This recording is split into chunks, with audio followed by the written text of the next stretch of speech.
Genesis chapter 18. The Lord appeared to Abraham near the great trees of Mamre, while he was sitting at the entrance to his tent in the heat of the day. Abraham looked up and saw 3 men standing nearby. When he saw them, he hurried from the entrance of his tent to meet them and bowed low to the ground.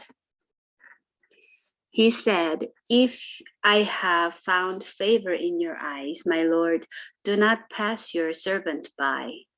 Let a little water be brought, and then you may all wash your feet and rest under this tree. Let me get you something to eat so you can be refreshed and then go on your way. Now that you have come to your servant, very well." They answered, "Do as you say." So Abraham hurried into the tent to Sarah.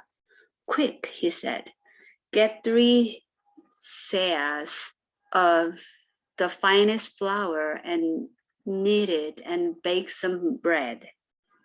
Then he ran to the herd and selected a choice, tender calf and gave it to a servant who hurried to prepare it. Then he then brought some curds and milk and the calf that had been prepared and set these before them. While they ate, he stood near them under a tree.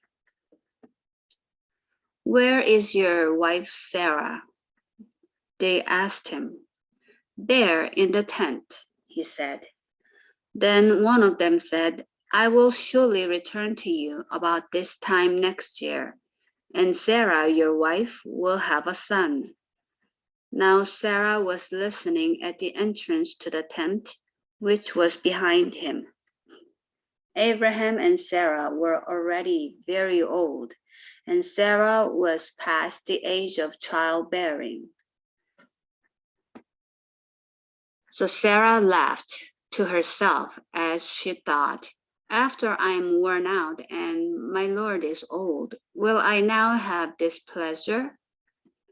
Then the Lord said to Abraham, "Why did Sarah laugh and say, 'Will I really have a child now that I am old?' Is anything too hard for the Lord? I will return to you at the appointed time next year, and Sarah will have a son."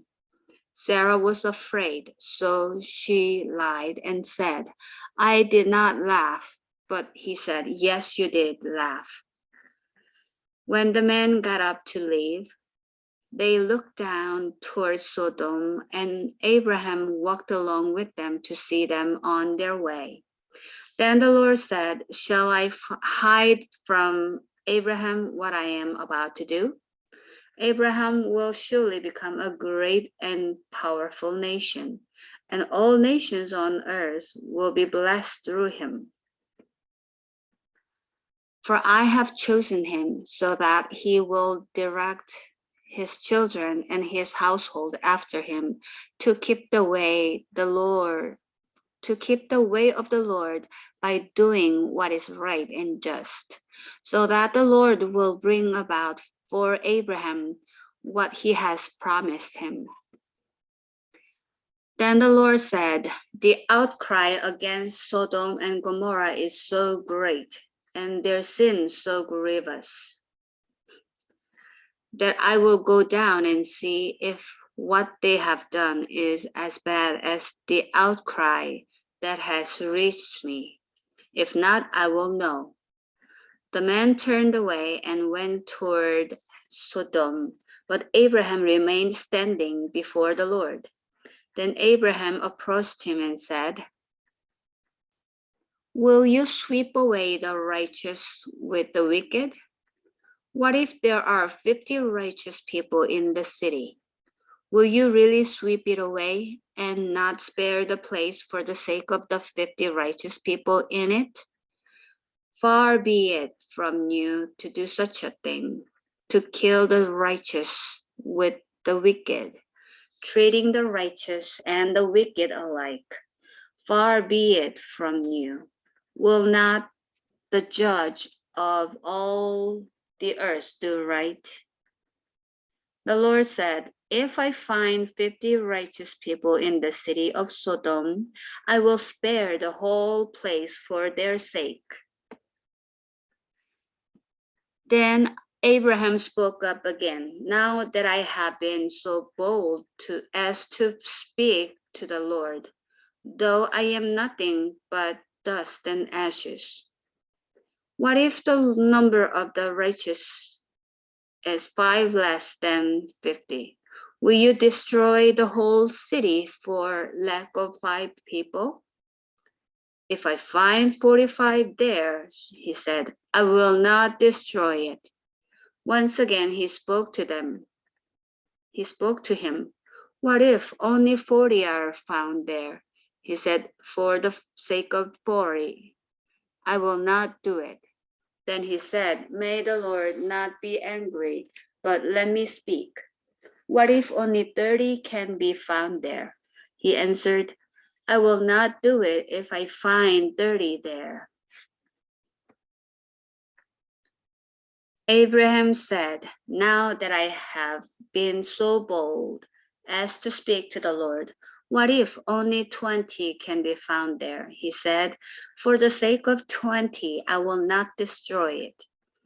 Then he said, may the Lord not be angry, but let me speak just once more. What if only 10 can be found there? He answered, for the sake of 10, I will not destroy it. When the Lord had finished speaking with Abraham, he left, and Abraham returned home.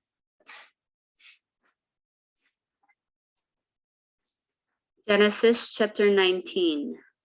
The 2 angels arrived at Sodom in the evening, and Lot was sitting in the gateway of the city. When he saw them, he got up to meet them and bowed down with his face to the ground. My lords, he said, please turn aside to your servant's house. You can wash your feet and spend the night and then go on your way early in the morning. No, they answered. We will spend the night in the square. But he insisted so strongly that they did go with him and entered his house. He prepared a meal for them, baking bread without yeast, and they ate. Before they had gone to bed, all the men from every part of the city of Sodom, both young and old, surrounded the house. They called to Lot, where are the 2 men? Where are the men who came to you tonight? Bring them out to us so that we can have sex with them. Lot went outside to meet them and shut the door behind him and said, no, my friends, don't do this wicked thing. Look, I have 2 daughters who have never slept with a man. Let me bring them out to you, and you can do what you like with them. But don't do anything to these men, for they have come under the protection of my roof. Get out of our way, they replied. This fellow came here as a foreigner, and now he wants to play the judge. We will treat you worse than them. They kept bringing pressure on Lot and moved forward to break down the door. But the man inside reached out and pulled Lot back into the house and shut the door. Then they struck the men who were at the door of the house, young and old, with blindness, so that they could not find the door. The 2 men said to Lot, do you have anyone else here, son-in-law, sons or daughters, or anyone else in the city who belongs to you? Get them out of here, because we are going to destroy this place. The outcry to the Lord against its people is so great that he has sent us to destroy it. So Lot went out and spoke to his sons-in-law who were pledged to marry his daughters. He said, "Hurry and get out of this place, because the Lord is about to destroy the city." But his sons-in-law thought he was joking. With the coming of dawn, the angels urged Lot, saying, "Hurry, take your wife and your 2 daughters who are here, or you will be swept away when the city is punished." When he hesitated, the man grasped his hand and the hands of his wife and his 2 daughters, and led them safely out of the city, for the Lord was merciful to them. As soon as they had brought them out, one of them said, "Flee from your life, flee for your lives. Don't look back and don't stop anywhere in the plain. Flee to the mountains, or you will be swept away." But Lot said to them, "No, my lords, please. Your servant has found favor in your eyes, and you have shown great kindness to me in sparing my life, but I can't flee to the mountains. This disaster will overtake me and I will die. Look, here is a town near enough to run to, and it is small. Let me flee to it. It is very small, isn't it? Then my life will be spared." He said to him, "Very well, I will grant your request too. I will not overthrow the town you speak of, but flee there quickly, because I cannot do anything until you reach it." That is why the town was called Zoar. By the time Lot reached Zoar, the sun had risen over the land. Then the Lord rained down burning sulfur on Sodom and Gomorrah from the Lord out of the heavens. Thus he overthrew those cities and the entire plain, destroying all those living in the city, and also the vegetation in the land. But Lot's wife looked back, and she became a pillar of salt. Early the next morning, Abraham got up and returned to the place where he had stood before the Lord. He looked down toward Sodom and Gomorrah, toward all the land of the plain, and he saw dense smoke rising from the land, like smoke from a furnace. So when God destroyed the cities of the plain, he remembered Abraham, and he brought Lot out of the catastrophe that overthrew the cities where Lot had lived. Lot and his 2 daughters left Zoar and settled in the mountains, for he was afraid to stay in Zoar. He and his 2 daughters lived in a cave. One day, the older daughter said to the younger, "Our father is old, and there is no man around here to give us children, as is the custom all over the earth. Let's get our father to drink wine and then sleep with him and preserve our family line through our father." That night, they got their father to drink wine, and the older daughter went in and slept with him. He was not aware of it when she lay down or when she got up. The next day, the older daughter said to the younger, "Last night I slept with my father. Let's get him to drink wine again tonight, and you go in and sleep with him so we can preserve our family line through our father." So they got their father to drink wine that night also. And the younger daughter went in and slept with him. Again, he was not aware of it when she lay down or when she got up. So both of Lot's daughters became pregnant by their father. The older daughter had a son, and she named him Moab. He is the father of the Moabites of today. The younger daughter also had a son, and she named him Ben-ammi. He is the father of the Ammonites of today.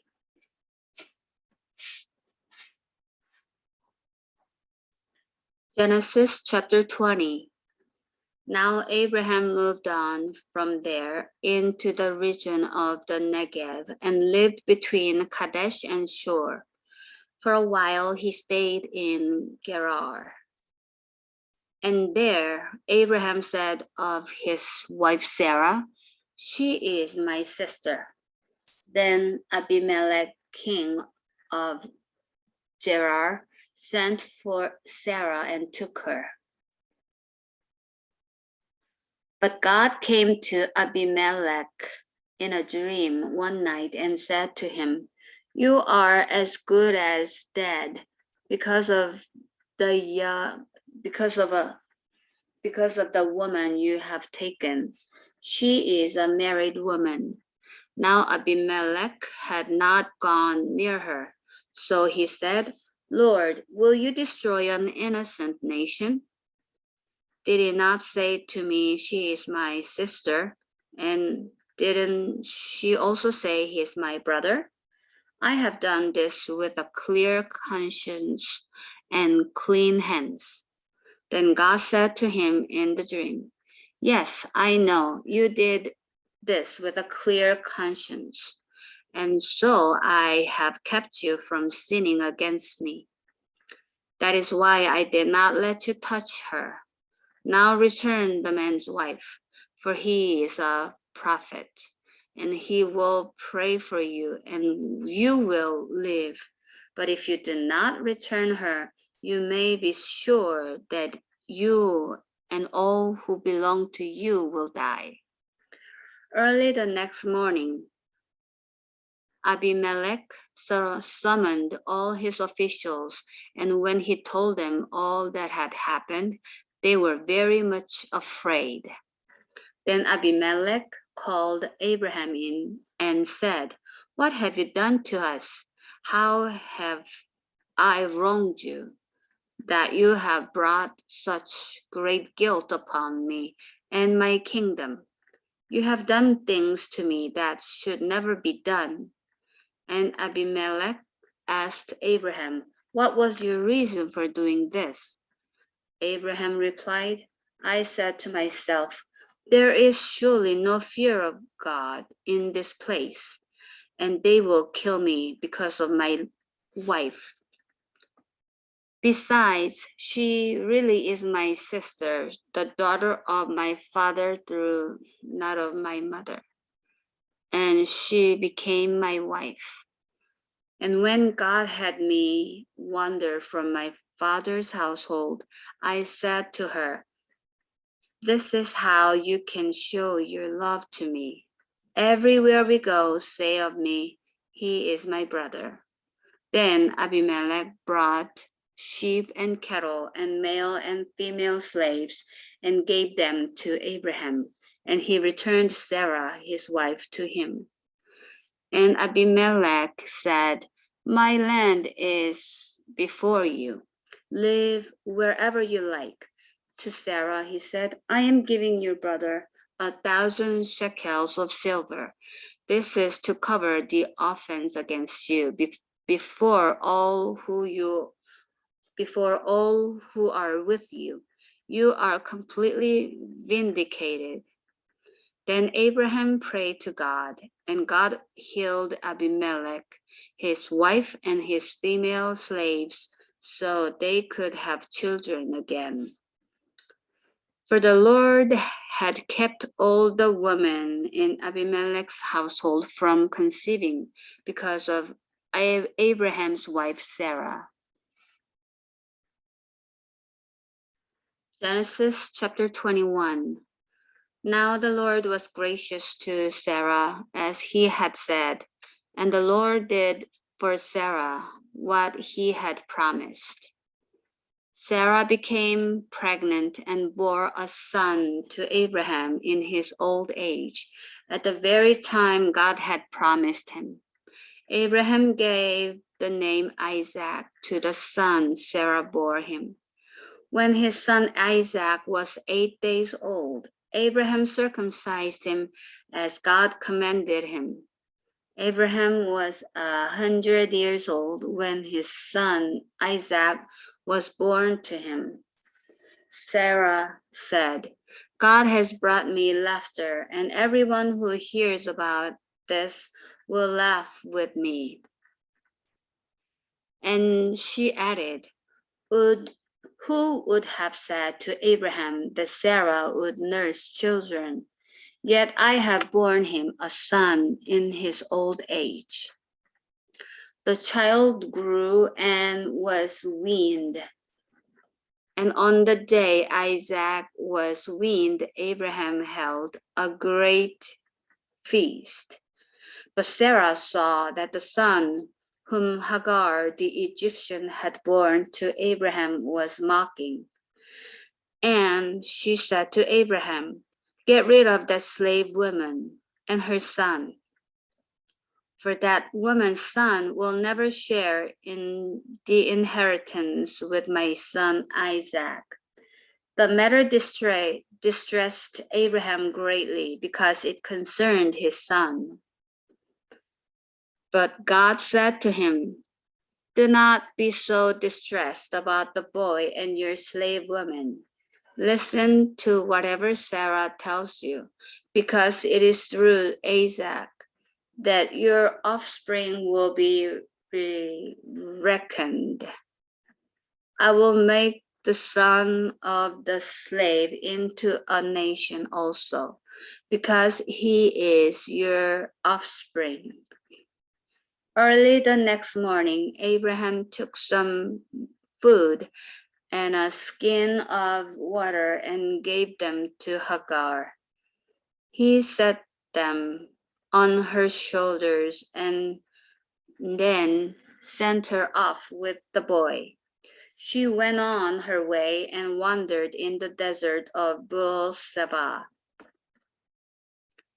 When the water in the skin was gone, she put the boy under one of the bushes.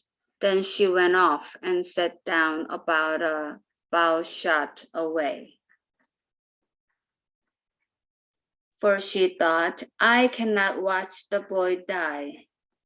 And she sat there. She began to sob. God heard the boy crying, and the angel of God called to Hagar from heaven and said to her, what is the matter, Hagar? Do not be afraid. God has heard the boy crying as he lies there. Lift the boy up and take him by the hand, who I will make him into a great nation. Then God opened her eyes and she saw a well of water. So she went and filled the skin with water and gave the boy a drink. God was with the boy as he grew up. He lived in the desert and became an archer. While he was living in the desert of Paran, his mother got a wife for him from Egypt. At that time, Abimelech and Phicol, the commander of his forces, said to Abraham, God is with you in everything you do. Now swear to me here before God that you will not deal falsely with me or my children or my descendants. Show to me and the country where you could raise as a foreigner the same.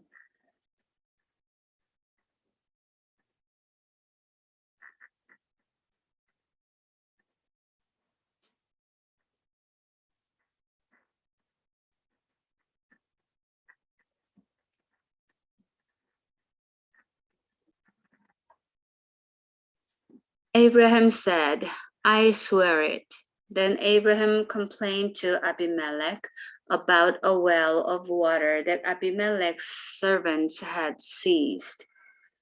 But Abimelech said, I don't know who has done this. You did not tell me, and I heard about it only today. So Abraham brought sheep and cattle and gave them to Abimelech, and the two men made a treaty. Abraham set apart 7 ewe lambs from the flock. And Abimelech asked Abraham, what is the meaning of these 7 ewe lambs you have set apart by themselves?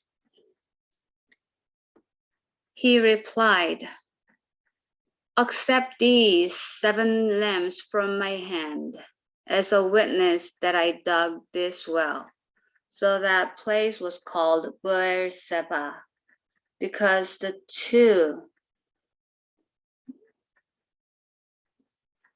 two men swore an oath there. After the treaty had been made at Beer-sheba, Abimelech and Phicol, the commander of his forces, returned to the land of the Philistines. Abraham planted a tamarisk tree in Beer-sheba, and there he called on the name of the Lord, the eternal God.